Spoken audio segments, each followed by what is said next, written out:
प्रिय बच्चों, मैं हूं धर्मेंद्र सिंह और डीएसटीसी में आपका हार्दिक स्वागत करता हूं। तो चलिए बच्चों, वीडियो शुरू कर लेते हैं।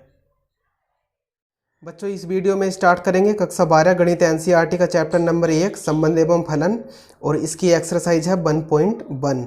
तो ये एक्सरसाइज शुरू करने से पहले इसके कुछ कंसेप्ट हैं, कुछ परिभाषाएं हैं, तो वे मैं आपको बता दूंगा अभी। लेकिन इससे पहले एक बात और बता देना चाहता हूँ कि ये जो चैप्टर है संबंध एवं फलन, ये कक्षा 12 का थोड़ा टफ चैप्टर है।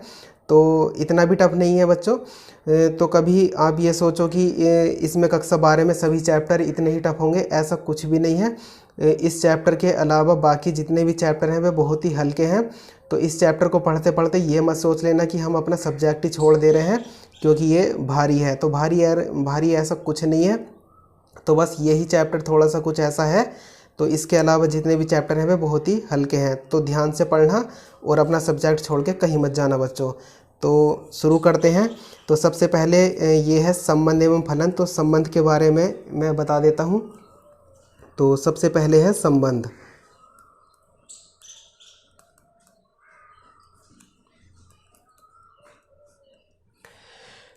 तो इसके संबंध के बारे में मैं बताना चाहता हूँ कि संबंध इसमें होता किस तरीके का है। तो सबसे पहले एक छोटा सा एग्जाम्पल लेता हूँ। समुच्चय ए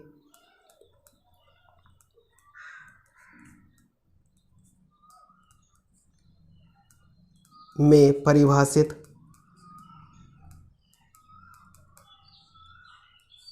संबंध, R। तो संबंध को प्रदर्शित करते हैं R से। तो ये क्रमित युग्मों का समुच्चय होता है R। तो इसमें R बराबर क्रमित युग्म x, y। अब देखिए यहाँ पर जो भी लिखा हुआ होगा, यहाँ पर होगा इसका संबंध x और y में संबंध की जो इसके a के अवयव हैं उनमें, उन अवयवों में आपस में क्या संबंध है, तो वो यहाँ पर होगा लिखा हुआ। तो इसके लिए एक छोटा सा एग्जांपल है ये कि y बराबर मैं लिख देता हूँ y बराबर x प्लस के 4। तो यहाँ पर देखिए, यहाँ पर जहाँ ये भी हो सकता है लिखा हुआ, तो ये इसकी कोई आवश्यकता नहीं कि ये लिखा हुआ हो या न लिखा हुआ हो, इससे कोई फर्क नहीं पड़ता। तो इसमें इस तरीके से लिखा हुआ होगा कि x, y अवयव हैं a के, यानी कि यहाँ पर a के जो अवयव हैं यानी कि समुच्चय a का मान दिया हुआ मिलेगा। ऐसे नहीं है कि ऐसे ही आएगा ये, तो a का मान तुम्हें दिया हुआ मिलेगा। तो यहाँ पर अब सबसे पहले देखिए ये बता देता हूँ कि x और y क्या है। तो ये x a का अवयव है और y क्या है, y भी a का अवयव है। इसलिए यहाँ पर ये लिखा हुआ भी है कि x और y क्या है, अवयव है किसके, a के। तो यहाँ पर अब देखिए संबंध क्या है कि यहाँ पर y बराबर लिखा हुआ है x प्लस के 4। तो यहाँ पर क्या है कि y x से 4 अधिक है। तो y का x से 4 अधिक होना ही क्या है, एक संबंध है। यही जो है यही संबंध होता है इसमें। तो यहाँ पर किसी इक्वेशन द्वारा या कोई भी यहाँ पर हो सकता है, इसमें x और y में संबंध कुछ भी हो सकता है वो, तो वो यहाँ पर आपको लिखा हुआ मिल जाएगा बच्चों। तो यहाँ पर y बराबर कितना है, x प्लस के 4, यानी कि y अधिक है, y x से 4 अधिक है। तो इसमें ये संबंध है। तो इसके लिए एक अलग एग्जाम्पल हम लेते हैं। ये तो मैंने समझाने के लिए ऐसे ही बताया था। तो यहाँ पर एक अलग एग्जाम्पल है। तो इसमें समुच्चय A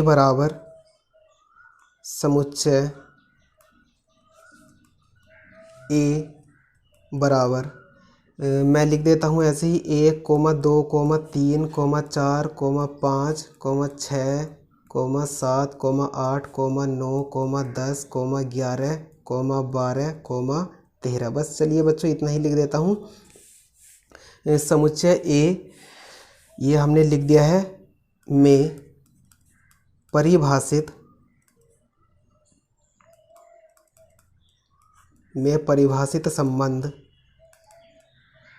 संबंध R। तो R बराबर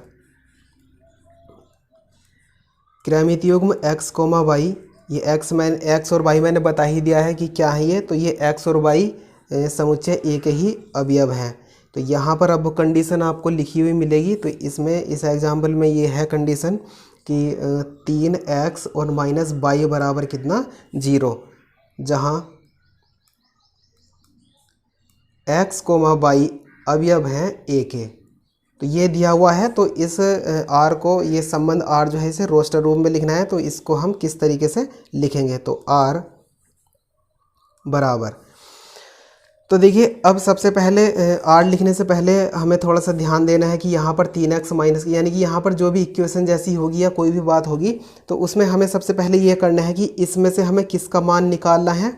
हमें जो यहाँ पर बाद वाला लिखा हुआ है, यानी कि जैसे ये है x, y, तो x पहले और y बाद में है, तो हमें इसका मान यहाँ से निकाल लेना है। यानी कि इस तरीके से निकालेंगे कि इसको जब हम आगे सोल्व करेंगे तो माइनस के शुरू से ही ले लेते हैं चूँकि करके, चूँकि 3x माइनस के y बराबर 0, तो माइनस के y, तो हम मान किसका निकाल रहे हैं, इसका जो इधर होगा, इधर नहीं जो इधर होगा इसका मान निकालेंगे। तो माइनस y बराबर कितना होगा, ये 3x इधर आ जाएगा, माइनस का हो जाएगा, माइनस से माइनस ये कट जाएगा, तो y बराबर आ जाएगा कितना, 3x। तो यहाँ पर देखिए यहाँ पर हम x के मान रखेंगे और y का मान हमें प्राप्त हो जाएगा। तो देखिए बच्चों कैसे हम इसे लिखेंगे, तो r बराबर, तो देखिए इसमें मान रखते हैं, मान रखिए इसमें यहाँ से देख के। तो सबसे पहले 1 से ही शुरू कर लेते हैं, इसमें रखेंगे ये x का मान रखेंगे। मान किसका रखते हैं, इसका मान रखते हैं, यहाँ पर x है ना, तो यहाँ पर x का मान हम रखेंगे। या ऐसे भी कह सकते हैं जो हमारे इस पक्ष में होगा यानी कि RHS में होगा, क्योंकि हमने LHS में एक मान निकाला हुआ है। तो यहाँ पर इधर जो भी है इसमें x आया हुआ है, तो x का मान हम यहाँ से देख के रखेंगे। तो यहाँ पर है कितना, सबसे पहले 1 रखते हैं, तो जब हम 1 यहाँ पर रखेंगे तो 1 तिया 3, तो y का मान कितना आ जाएगा, y का मान आ जाएगा हमारा 3, और x का मान हमने कितना रखा था 1, और x बराबर हम कितना रखते हैं, अब रखेंगे 2, तो यहाँ पर कितना आ जाएगा, जब 2 रखेंगे तो 2 तिया 6, यानी कि y बराबर आ जाएगा 6। और अगला मान रखते हैं 3, यानी कि x बराबर जब हम 3 रखते हैं, ये रफ कार्य है बच्चों इधर को, तो y बराबर कितना आ जाएगा, ये 3 रखते हैं यहाँ पर, तो 3 तिया 9, और x बराबर अगला मान रखते हैं, x बराबर कितना 4, तो y बराबर कितना आ जाएगा, जब ये 4 रखेंगे यहाँ पर तो 4 तिया 12 आ जाएगा। और अब x बराबर अगला मान कितना है 5, तो 5 x बराबर 5 हम इसमें रखेंगे तो 5 तिया 15, लेकिन बच्चों 15 इसमें नहीं है, ये ध्यान रखना है हमेशा। देखिए अब यहाँ पर लास्ट हमारा कितना आया था, y बराबर 12, तो 12 तो इसमें था इसलिए हमने 12 इसमें लिख लिया था। लेकिन जैसे ही हम इसमें x बराबर 5 रखेंगे तो 5, जब हम इसमें x के स्थान पर 5 रखेंगे तो 5 तिया 15 हो जाएगा। तो इसलिए ये 15 इसमें यहाँ पे इस समुच्चय ए में ए का जो अवयव है वो 15 नहीं है, तो इसलिए इस 15 को हम नहीं लिखेंगे, यानी कि अब इससे 4 से आगे हम जाने के ही नहीं है। तो हमारे पास जो क्रमित युग्म बचे हैं, जो बने हैं, वे हैं कितने, देखिए बच्चों यहाँ पर किस तरीके से लिखेंगे, ये लिखा हुआ है x, y, तो x, y करके ही लिखेंगे। तो पहले x का मान फिर y का मान, तो यहाँ पर x का मान कितना था, ये 1, 3, 2, 6, 2, 6, 3, 9, 3, 9, 4, 12। तो यही इसका रोस्टर रूप था, बस केवल इसका यही सॉल्यूशन था। तो ये एग्जाम्पल आपको समझ में आ गया होगा ठीक से। तो बच्चों बस थोड़ा सा यही ध्यान रखना है कि जो भी हमें यहाँ पर इक्वेशन जैसी दी हुई होगी उसमें जो है हमें इधर वाला जो भी लिखा हुआ है उसी का हमें मान निकाल लेना है, और फिर जो है हमें उसमें मान रख देना है। जो इधर है x इधर है, तो x का मान हमें इसमें रखना है और y का निकल जाएगा। तो यहाँ पर a, b भी हो सकता है, तो इधर अगर b है तो b का मान निकाल लेते हैं, और a के मान रखते हैं तो b का मान निकल जाता है। तो ये ऐसा कुछ, इसमें ऐसा कुछ नहीं है कि ये इक्वेशन ऐसी उल्टी सीधी होगी, क्या पता ये पहले से ही इस इक्वेशन के स्थान पर ये वाली इक्वेशन ही दी हुई हो सकती थी, तो उसमें तो कोई सोल्व करना ही नहीं पड़ता। तो चलिए अगले नंबर पे चलते हैं। अगला जो है रिक्त समुच्चय। रिक्त समुच्चय नहीं लेंगे बच्चों, यहाँ पर संबंध की बात चली है तो रिक्त संबंध लेंगे। रिक्त संबंध,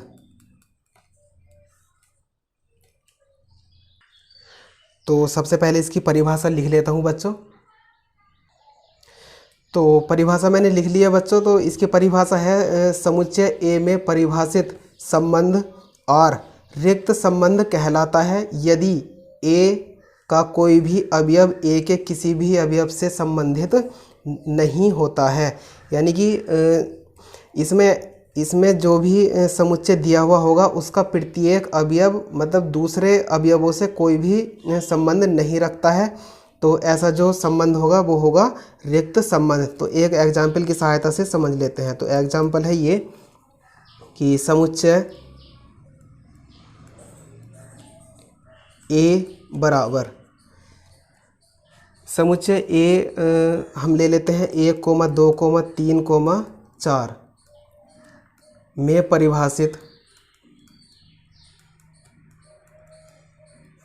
परिभाषित संबंध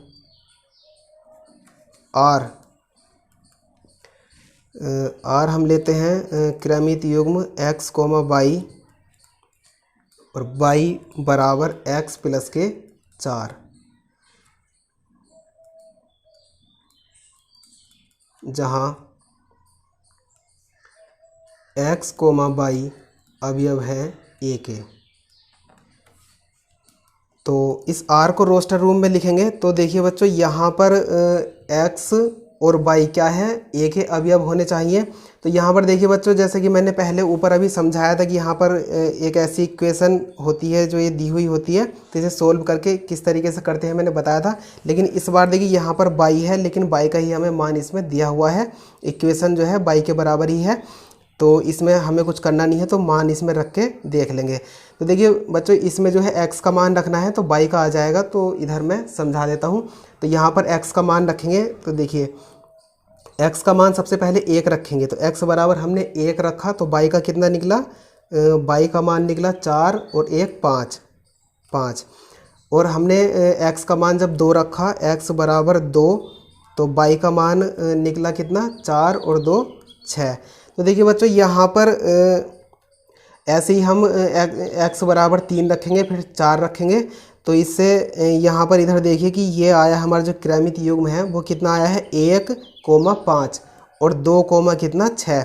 लेकिन यहाँ पर ये देखिए कि x के जो मान है वे तो चलो हमने इसमें से ही लिए हैं, लेकिन y के मान भी समुच्चय a के अवयव ही हैं, ये यहाँ पर दिया हुआ है।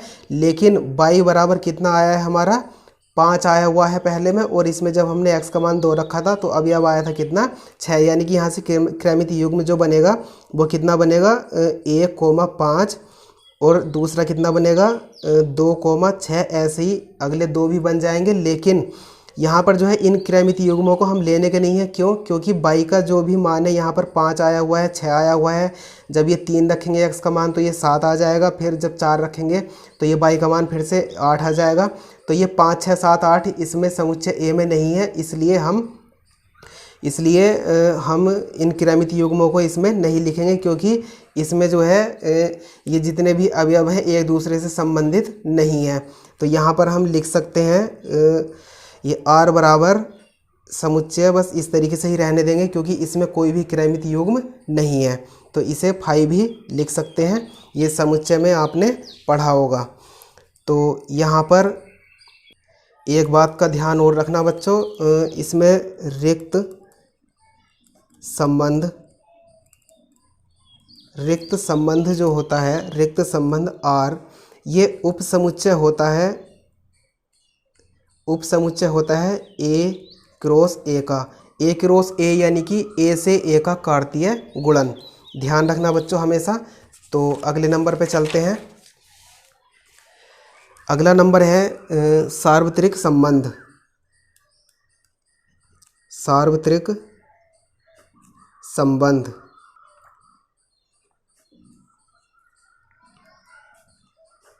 तो बच्चों सार्वत्रिक संबंध है, इसकी परिभाषा लिख लेता हूँ मैं।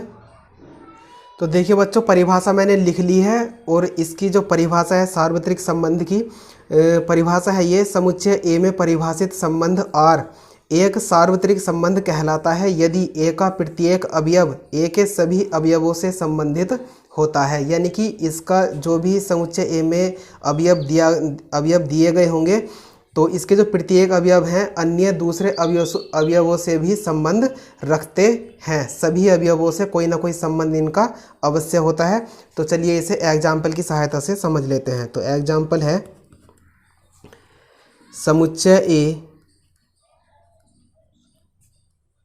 समुच्चय A बराबर 1, 2, 3, 4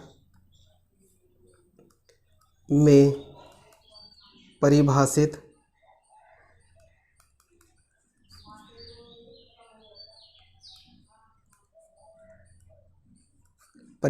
संबंध R बराबर क्रमित युग्म x, y और इसमें जो संबंध है वो है y माइनस एक्स बराबर पूर्णांक, कोमा जहाँ x, y अवयव हैं a के, यानी कि समुच्चय a के अवयव हैं x, y, यानी कि x और y क्या है, समुच्चय a के अवयव हैं। तो इसे रोस्टर रूप में लिख लेते हैं बच्चों। तो R बराबर, अब देखिए किस तरीके से लिखेंगे। देखिए यहाँ पर जो संबंध दिया गया है ये है y माइनस एक्स, यानी कि y में से x घटाना है तो पूर्णांक बचना चाहिए। तो यहाँ पर किसी भी संख्या में से, यानी कि किसी भी अवयव में से जब दूसरा अवयव हम घटाएंगे तो एक पूर्णांक ही बचेगा। चाहे घटा के देखिए, 4 में से 1 घटाएंगे कितना बचेगा, 3 बचेगा, तो पूर्णांक ही है। 1 में से 4 घटाएंगे तो माइनस के 3 बच जाएगा, वो भी पूर्णांक ही है। 1 में से 1 ही घटाएंगे तो 0 बचेगा, वो भी पूर्णांक ही है। 1 में से 2 घटाएंगे, माइनस के 1 बच जाएगा, वो भी पूर्णांक ही है। तो कोई से भी अवयव में से हम कोई सा भी अवयव जब हम घटाएंगे तो एक पूर्णांक ही बचेगा। तो यहाँ पर हम लिख देंगे।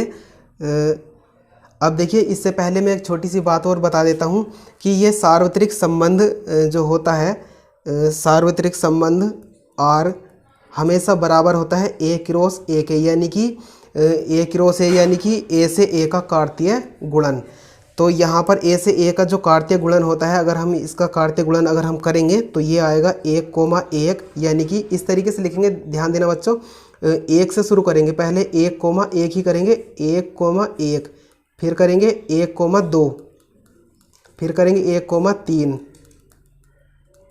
फिर करेंगे 1,4। अब 1 तो ख़त्म हो चुका है, पूरा 4 तक हो चुका है पूरा। अब 2 पे आ जाएंगे तो यहाँ पर लिखेंगे हम 2,1 शुरू से ही, फिर 2,2, फिर 2,3, फिर लिखेंगे 2,3 के बाद 4।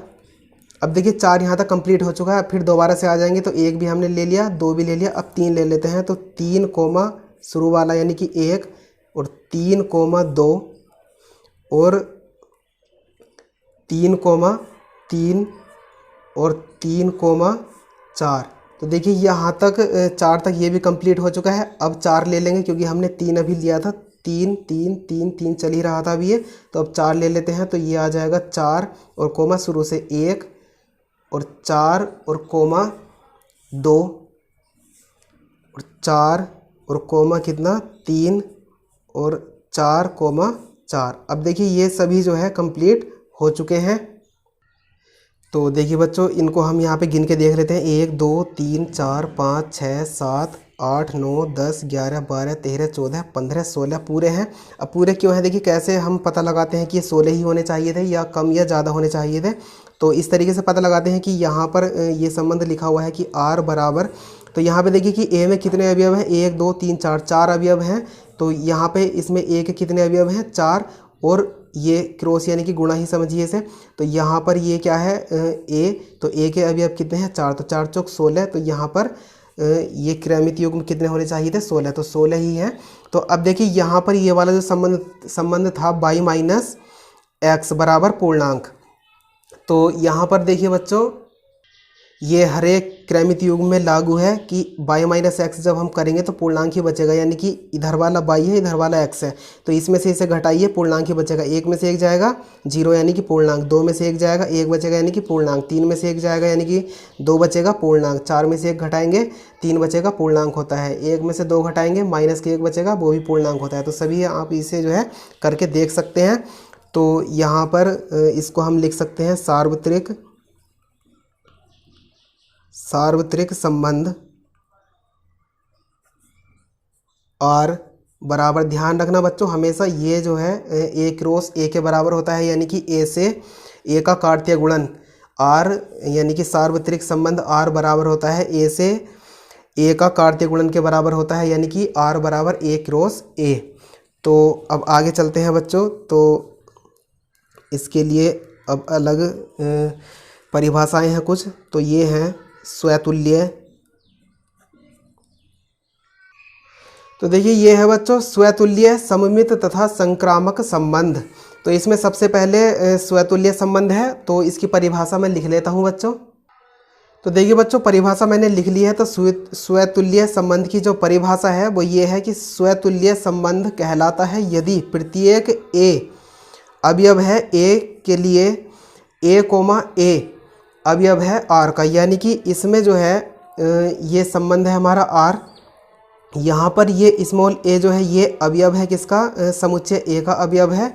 तो यहाँ पर प्रत्येक ए के लिए यानी कि प्रत्येक अवयव के लिए हमें क्या दिया गया है, इसमें ये कंडीशन होनी चाहिए कि ए कोमा ए अवयव होना चाहिए किसका, आर का, यानी कि आर में ए कोमा ए होना चाहिए। तो इसे ये कैसे है ये एक एग्जाम्पल की सहायता से समझते हैं। तो एग्जाम्पल लिख लेता हूँ बच्चों, थोड़ा वीडियो लंबी हो जाएगी वरना। तो देखिए बच्चों एग्जाम्पल मैंने लिख लिया है। ये एग्जाम्पल है ये कि समुच्चय ए बराबर 1,2,3 में परिभाषित संबंध आर बराबर, हमने डायरेक्ट ही इसे रोस्टर रूप में लिख दिया है बच्चों। तो यहाँ पर है 1,1, 1,2, 1,3, 2,1, 2,2, 2,3 और 3,1, 3,2 और 3,3, ये जो है हमें रोस्टर रूप में ही दिया हुआ है। तो यहाँ पर अब देखिए ये जो आर है हमारा संबंध है वो स्वतुल्य संबंध कब होगा। तो देखिए यहाँ पर देखिए सबसे पहले परिभाषा में देखिए कि प्रत्येक अवयव ए, तो अवयव ये हैं यहाँ पर समुच्चय ए के जो अवयव हैं वो एक ये है, एक ये है और एक ये है, यानी कि 1 2 3। तो यहाँ पर क्या है आगे देखिए परिभाषा में कि इसमें यही लिखा हुआ है कि ये कोमा ये, यानी कि ए कोमा ए। तो यही इसमें लिखा हुआ है ए कोमा ए, यानी कि जो भी यहाँ पर है यानी कि जो भी हम अवयव ले रहे हैं वही कोमा में भी होना चाहिए। यानी कि अगर हम अवयव 1 लेंगे तो 1,1 होना चाहिए, यानी कि 1,1 और क्या होना चाहिए दूसरा अवयव 2,2 और ये तीसरा अवयव है 3, तो इसमें क्या होना चाहिए 3,3। अब आगे कुछ भी नहीं है, तो बस केवल ये इतने क्रमित युग्म इसमें होने चाहिए। अगर ये जितने भी क्रमित युग्म हैं इसमें 1,1, 2,2, 3,3 अगर इस संबंध आर में है तो ये संबंध स्वतुल्य संबंध होगा, वरना नहीं होगा। तो देखिए बच्चों इसमें देख लेते हैं। तो 1,1 इसमें है और 2,2 इसमें है और 3,3 भी इसमें है। तो चाहे ये आलतू फालतू भले से ही हैं, इससे कोई फर्क नहीं पड़ता। तो हमारी जो कंडीशन थी वो 1,1 की थी, तो बे क्रमित युग्म इसमें होने चाहिए। तो ये जो संबंध है हमारे पास आर, ये अब क्या होगा स्वतुल्य संबंध होगा। तो इसमें हम इस तरीके से लिख सकते हैं कि चूँकि संबंध आर के क्रमित युग्म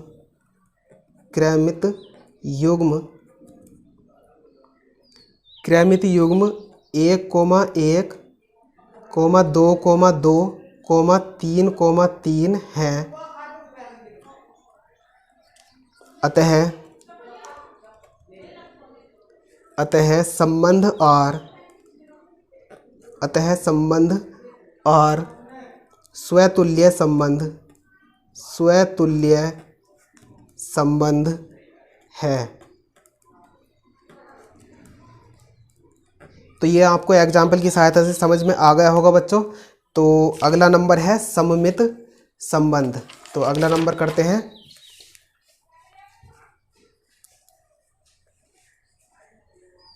अगला है सममित संबंध। तो इसकी परिभाषा मैं लिख लेता हूँ बच्चों।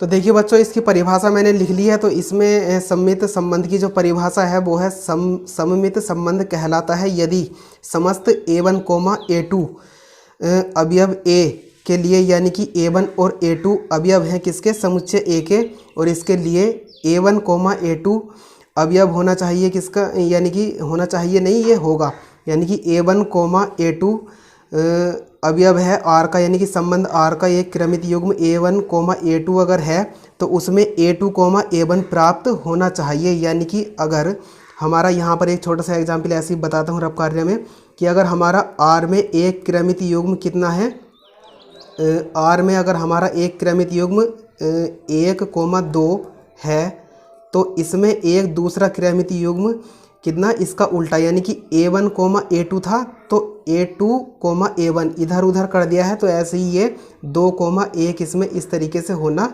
चाहिए, तभी ये जो संबंध है हमारा R ये होगा सममित संबंध। तो इसके लिए एक एग्जाम्पल मैं लिख लेता हूँ, एग्जाम्पल की सहायता से समझाऊंगा। तो एग्जाम्पल लिख लेता हूँ बच्चों।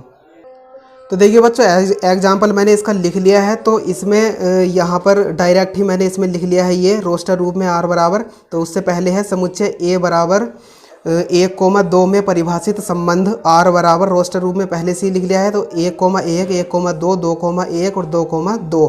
तो यहाँ पर देखिए इसमें चूँकि कि अब इसमें क्या था कि इसमें इस तरीके का था जो मैंने समझाया था, इसी के ऊपर एग्जाम्पल ले लिया है।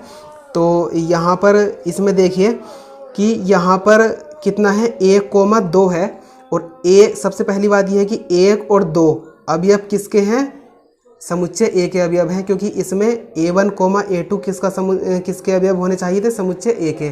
तो सबसे पहली बात ये कि 1 और 2 समुच्चय A के अवयव हैं।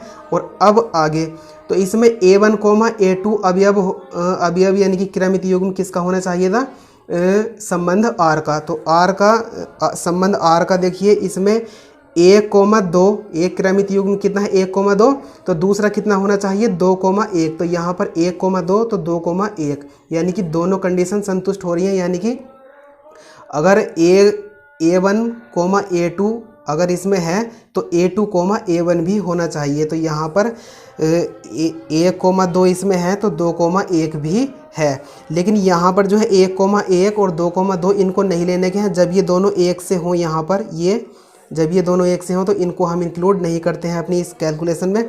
तो यहाँ पर हमने क्या लिया है 1,2 तो 2,1 भी है, तो दोनों ही होने चाहिए क्रमित युग्म, तभी जो है ये सममित संबंध होगा। तो इसमें हम लिख देंगे चूँकि इसमें लिखेंगे चूँकि 1,2 क्रमित युग्म 1,2 अवयव है किसका, संबंध R का, और क्रमित युग्म अब ये 1,2 है तो 2,1 भी होना चाहिए। तो दोनों ही कंडीशन इसमें पूरी हो रही हैं। तो ये 2,1 क्रमित युग्म ये जो है अवयव है किसका, संबंध R का। तो अब हम इसमें लिख सकते हैं कि अतः संबंध R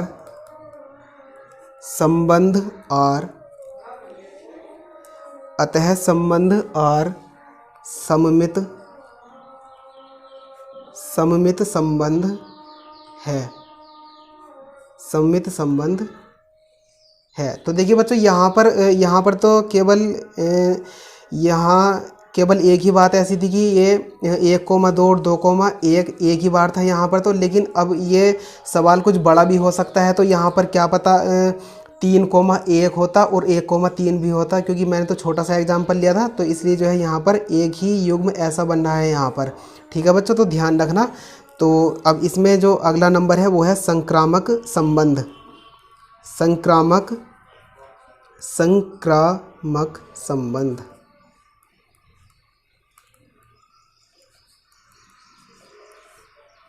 तो देखिए बच्चों ये है संक्रामक संबंध। तो चलिए मैं इसकी परिभाषा लिख लेता हूँ। देखिए बच्चों मैंने इसकी परिभाषा लिख ली है। तो इसमें है संक्रामक संबंध कहलाता है यदि समस्त A1, A2, A3 अवयव हैं समुच्चय A के, तो के लिए A1, A2 अवयव है R का, और तथा A2, A3 अवयव है R का, से A1, A3 ये भी जो है A1, A3 ये भी अवयव होना चाहिए R का। तो देखिए बच्चों इसको समझाता हूँ, फिर एग्जाम्पल की सहायता से समझाऊंगा। तो यहाँ पर है सबसे पहले देखिए बच्चों ये संक्रामक है, ये गलत लिखा गया। तो यहाँ पर ये है कि A1, A2, A3 ये जो अवयव हैं ये समुच्चय A के अवयव होने चाहिए। तब जब ये वाली कंडीशन हमारी इसमें दे रखी है कि A1, A2 और है A2, A3, अगर इसमें R में अगर ये क्रमितीय युग्म है A1, A2 और फिर A2 से ही शुरू हो, A1, A2 फिर A2 से ही शुरू हो अगला A2 कोमा, अब ये कुछ भी हो सकता है, ये नहीं कि इससे अगला वाला ही होगा, A2 के बाद A3 आएगा, ऐसा कुछ नहीं है, ये कुछ भी हो सकता है।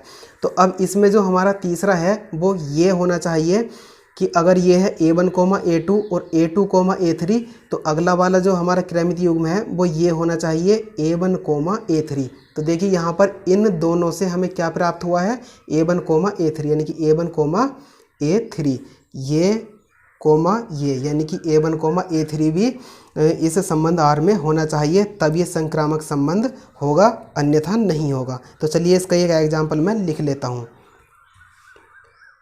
तो देखिए बच्चों, एग्जाम्पल मैंने लिख लिया है। इसका जो एग्जाम्पल है वो ये है कि समुच्चय A बराबर 1,2 में परिभाषित संबंध R बराबर 1,1 क्रमित युग्म के रूप में दे रखा है। ये 1,1, 1,2, 2,1 और 2,2 ये दे रखा है।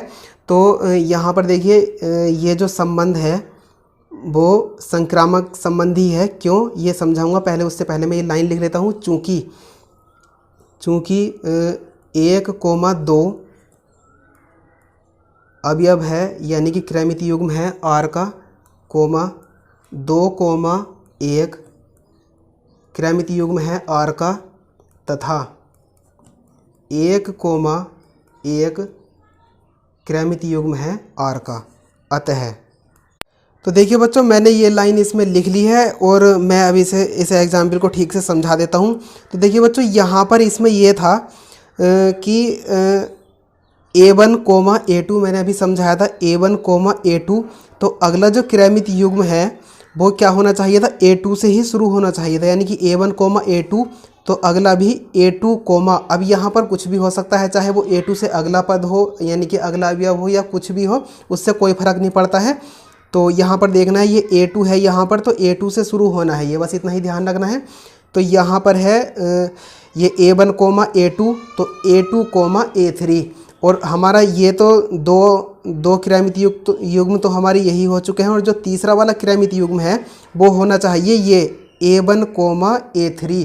तो ऐसा ही देखिए इसमें है कि यहाँ पर 1,2, तो 2 से ही शुरू है अगला भी, यानी कि 1,2, तो 2,1। मैंने बताया कि ये कुछ भी हो सकता है, इससे हमें कोई फर्क नहीं है। तो यहाँ पर देखिए 1,2 तो 2,1, लेकिन अब तीसरा वाला जो ये क्रमित युग्म है वो क्या होता है, ये कोमा ये, यानी कि यहाँ पर कितना A1 कोमा A3। तो यहाँ पर क्या होना चाहिए था, ये कोमा ये, यानी कि 1,1। तो 1,1 भी इन R के क्रमित युग्मों में शामिल है। तो इसलिए हमने इसमें लिख लिया है कि चूँकि 1,2 क्रमित युग्म है R का, कोमा 2,1 क्रमित युग्म है R का, तथा 1,1 भी क्रमित युग्म है R का, अतः संबंध R संक्रामक संबंध है। तो यहाँ पर थोड़ा सा और समझा देता हूँ, बस यही ध्यान रखना है बच्चों की 1,2, तो दूसरा क्या होना चाहिए 2, अब यहाँ पर कुछ भी हो सकता है, तो ये 2 था तो 2 से ही शुरू होगा ये भी, तो 2,1 है, यहाँ पर कोई फर्क नहीं पड़ता। तो यहाँ पर 1,1 भी क्रमित युग्म इन युग्मों में होना चाहिए, तो 1,1 भी इसमें है यहाँ पर। तो ये इसका मतलब जो इसकी कंडीशन थी बिल्कुल संतुष्ट हो रही है। तो इसलिए यहाँ पर ये जो संबंध R है वो संक्रामक संबंध है। तो अभी देखिए बच्चों, मैंने यहाँ पर एक बात और बताई थी कि ये बताया था कि यहाँ पर बताया था A1 कोमा A2, तो अगला क्रमित युग्म भी A2 से ही शुरू होना चाहिए। तो अगले का मतलब ये नहीं है कि यहाँ पर 1,2 है तो इसके तुरंत बाद वाला जो क्रमित युग्म है, ऐसे नहीं कहा मैंने। मेरा कहने का मतलब ये है कि जो क्रमित युग्म हम लेंगे वो 2 से ही शुरू होना चाहिए, चाहे तो इसे छोड़ने के बाद ये वाला होता वो, या और भी आगे होता तो वो वाला होता, तो उससे कोई भी फर्क नहीं पड़ता है बच्चों। तो यहाँ पर 1,2 तो 2,1, और हमारे पास 1,1 भी इसमें है, तो इसलिए ये जो संबंध है, यानी कि तीनों बातें हमारी इसमें होनी चाहिए। तो इसलिए हमारा ये जो संबंध है, संबंध R, वो संक्रामक संबंध होगा। तो यहाँ पर एक टाइप और है, इसमें है तुल्यता संबंध। तो तुल्यता संबंध की परिभाषा मैंने लिख ली है बच्चों। इसकी परिभाषा है, समुच्चय A में परिभाषित संबंध R तुल्यता संबंध कहलाता है यदि संबंध R स्वतुल्य, सममित तथा संक्रामक संबंध होता है। यानी कि अगर हमें कोई भी संबंध R दिया हुआ है, अगर यदि वो संबंध स्वतुल्य भी होता है, सममित भी होता है और संक्रामक भी होता है, यानी कि तीनों ही होना चाहिए, तो ऐसा जो संबंध होगा वो होगा तुल्यता संबंध। तो बच्चों ये परिभाषा तो आपको ठीक से समझ में आ गई होगी। तो उम्मीद करता हूँ बच्चों आपको हमारी ये वीडियो पसंद आई होगी। यदि आपको ये हमारी वीडियो पसंद आई है तो वीडियो को कर दीजिए लाइक और अपने दोस्तों में कर दीजिए इसको ज़्यादा से ज़्यादा शेयर। और हाँ, चैनल पर अगर पहली बार आए हैं तो चैनल को कर लीजिए सब्सक्राइब और साइड में आ रही ऑल नोटिफिकेशन बेल पर भी क्लिक कर लीजिए ताकि आपको हमारी लेटेस्ट वीडियो सबसे पहले मिल सके बच्चों। तो चलिए मिलते हैं अगली वीडियो में।